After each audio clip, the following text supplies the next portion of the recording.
He stood against the dragon's wrath to protect her, until the truth of her bloodline. The sky over Lyridus Prime burned red with the reflection of war. Columns of smoke twisted into clouds like the fingers of dead God, reaching endlessly into the void. The Empire's banners, black and silver, fluttered in tatters above the ruins of once thriving colonies. Humanity had pushed too far into the stars, and now it faced consequences it could never have imagined. The dragons had awakened, not the mythical fire-breathing beasts of Earth's folklore, but titanic creatures of living crystal and flesh, their wings wide enough to blot out cities, their bodies infused with cosmic energies harvested from stars themselves. They had slumbered beneath the crust of Lyridus Prime for millennia, waiting until humanity's drilling machines cracked their ancient vaults open. The first dragon emerged with a scream that shattered satellites, and dozens more followed, their roars rolling across continents like thunder. Kieran Vale had seen it all unfold. Once a decorated soldier of the Stellar Guard, now a deserter, he had carved out a quiet existence in the shadow of war. His life was simple: smuggling supplies, patching old ships, surviving one day at a time. He didn't fight anymore, not until the day he found her. Part 1, The Girl in the Ruins. He discovered her in the wreckage of a village near the Koskari mountain range. The dragons had razed it, leaving charred skeletons of buildings and ash swirling in the hot wind. Kieran had come scavenging, searching for scraps of tech or ration crates. Instead, he heard a sound, soft, broken sobbing, beneath the rubble of a collapsed dwelling. Cursing under his breath, Kieran shoved aside beams and cracked walls until he uncovered a small cavity. Inside was a girl no older than 16, her dark hair matted with soot, her green eyes wide with terror. Her dress, once white, was singed and torn. "Don't move," Kieran said, his soldier's instincts kicking in. He lifted her out gently, surprised at how light she felt in his arms. Her lips trembled. "They killed everyone in my family, the dragons." Kieran's jaw tightened. "You're lucky to be alive. What's your name?" "Lyra," she whispered. From that moment, he couldn't leave her behind. Against every rule of survival he had drilled into himself since abandoning the war, Kieran brought her with him. Something in her eyes, a mixture of innocence and unbearable grief, anchored him. She reminded him too much of the sister he'd failed to protect years ago, when the Empire conscripted her and sent her to front lines, never to return. He swore to himself, silently, "This one I won't fail." Part 2, The Wrath of the Dragon. They traveled together through wastelands and fractured cities. Kieran taught Lyra how to hide from patrol drones, how to scavenge supplies without drawing attention, how to stay alive when the night sky burned with dragon fire. She learned quickly, and though she spoke little, her eyes often flickered with unspoken questions whenever Kieran fell silent, staring too long at the horizon. But their fragile safety shattered one evening in the mountain passes. The air had turned electric, prickling against their skin. Shadows stretched unnaturally across the ground. Then, with a scream like tearing metal, a dragon descended. It was larger than any Kieran had seen before, its body sheathed in obsidian scales that glowed with molten light, wings spanning nearly half the valley. Its head alone was the size of a fortress, its eyes molten gold. When it landed, the mountain shook, boulders tumbling into the ravine below. Lyra screamed and stumbled back, but Kieran stood in front of her, rifle raised though he knew it was useless. The dragon's roar split the air, heat washing over them like a furnace. Kieran braced himself, heart hammering. Certain death had come to them both, but the dragon did not strike. Instead, its massive head lowered, golden eyes fixed on Lyra. The air around them thrummed with strange energy. The beast inhaled deeply as though sending the girl. Lyra clutched Kieran's arm, trembling, while he forced himself to stand his ground. "You'll have to go through me first," he shouted, voice hoarse against the thunder of its breath. He raised his rifle higher, every muscle ready to burn himself out in one futile act of defiance. The dragon's eyes narrowed. A rumble like laughter rolled from its chest. Then it spread its wings and, with a single beat, launched itself skyward. The storm of its passing nearly threw them both off their feet. And then it was gone. Kieran's hands shook as he lowered his weapon. "Why didn't it kill us?" he muttered.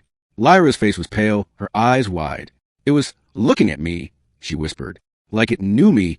Part 3, Whispers of Blood. The encounter haunted Kieran. Dragons didn't hesitate, didn't spare humans. They were living cataclysms, not creatures of mercy. Yet that one had chosen to leave him alive. Days later, in the ruins of an old research outpost, Kieran hacked into surviving records. What he found chilled him. The Empire had known about the dragons long before their discovery. Archaeologists had uncovered ancient carvings deep beneath Lyridus Prime's crust. Depictions of humans standing beside the crystalline beasts, not in fear, but in reverence. Alongside the glyphs were references to something called the Bloodline.HFY, a lineage said to carry fragments of dragon essence within human veins. Those of the bloodline could awaken the dragons, command them, or destroy them. Kieran's gaze shifted to Lyra, who sat curled by a fire, clutching her knees, staring into the flames with a lost expression. His gut twisted with realization. She wasn't just a survivor. She was part of that bloodline. Part 4. The Empire's Shadow. News traveled fast in war. The Empire's hunters soon caught whispers of the girl. Armored patrols and synthetic assassins prowled the wastelands, converging on the mountains. One night, as stars burned above, Kieran and Lyra were ambushed. Metallic hounds leapt from the darkness, their bodies gleaming with plasma veins. Kieran fired until his rifle clicked dry, then drew his blade, cutting through circuits in steel. But he was only a man. There were too many. A hound lunged at Lyra, its jaws glowing with plasma teeth. She screamed, threw her hands up, and the world exploded in light.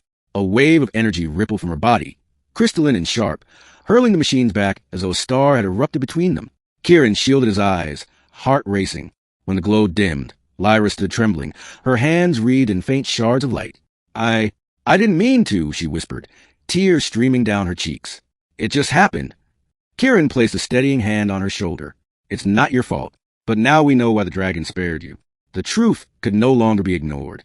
She was the last of Seraph's bloodline, a living key to the dragon's power. Part 5. The Choice of Fire. The Empire descended upon them in force. Starships blotted out the sky. Soldiers poured across the valleys, and from the mountains, the dragon stirred. Kieran and Lyra stood at the heart of the storm, caught between two impossible enemies. Run! Kieran urged her, shoving a pistol into her hands. Find somewhere safe. I'll hold them off. No. Lyra's voice cracked. I won't leave you. Listen to me, girl, he said fiercely. Your life means more than mine.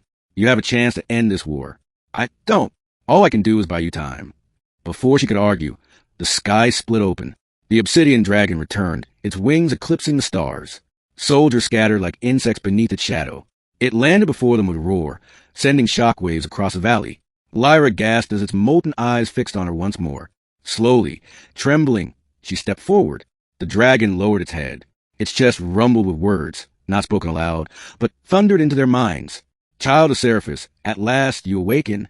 Lyra's knees nearly buckled. What do you want from me? You are of our blood. Through you, the pact may be renewed.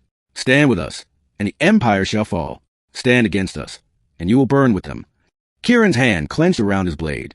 He didn't trust the beast, couldn't, yet he knew Lyra stood at the edge of destiny. Her choice would decide the fate of countless worlds. She turned to him, eyes brimming with tears. Kieran, what do I do? For a long moment, the soldier who had lost everything stared at her. He had sworn to protect her, even against the wrath of dragons. But the truth was undeniable now. She wasn't just a girl. She was a bridge between species, between destruction and hope. You do what your heart tells you, Kieran said softly. Not what I want. Not what they want. Yours. Part 6. The Truth of Her Bloodline. Lyra closed her eyes. The wind whipped around her, carrying ash and fire. When she opened them again, it glowed with crystalline light. She stepped forward and pressed her palm to the dragon's scaled muzzle. Energy surged between them, a river of stars. Kieran felt it even from where he stood, the fusion of human and dragon essence, ancient and unbroken. The dragon roared, not in fury, but in triumph. Across the mountains, other dragons rose, answering the call of the bloodline. Soldiers fled. Empire warships fell from the sky as the beasts unleashed torrents of starfire. The battlefield became a storm of light and shadow, human technology crumbling against the wrath of creatures older than empires. When the storm cleared, only silence remained. Kieran staggered through the smoke until he found her. Lyra stood tall, her eyes still faintly glowing, her hands trembling from the weight of what she had unleashed. It's over, she whispered. The dragons will never obey the Empire again. Kieran studied her, pride and sorrow warring in his chest. And you? What will you do now? Lyra looked up at the sky, where dragons wheeled like living constellations.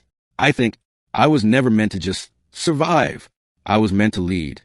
Epilogue, A Soldier's Oath. In the days that followed, the Empire's grip on Lyridus Prime crumbled. Dragons reclaimed the skies, their roars echoing across liberated lands. The people whispered of a girl with starfire in her veins, a bloodline reborn to guide the age of dragons. Kieran Vale watched from the shadows, keeping his distance.